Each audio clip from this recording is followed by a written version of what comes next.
mawala ng trabaho ang mga nagtuturo sa kolehiyo. Sa SLU, halimbawa sa St. Louis University, ay aabot sa 300 na regular teaching employees ang matatanggal mula 2016 hanggang 2019.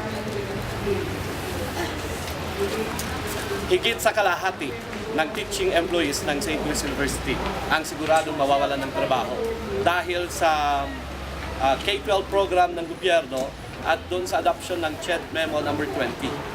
Ito kasi yung nagre-resulta sa pagkatanggal ng ibang mga subjects sa kolehiyo at pagdadala dito sa mga senior high school. Anong ginagawa po natin hakbang, sir, para po mapigilan pa yung maraming hindi po na posibleng matanggal? Hinihingi po natin sa Supreme Court na desisyonan ang pinila nating mga kaso. Meron ditong 6 na kaso na nakabinbin sa Supreme Court.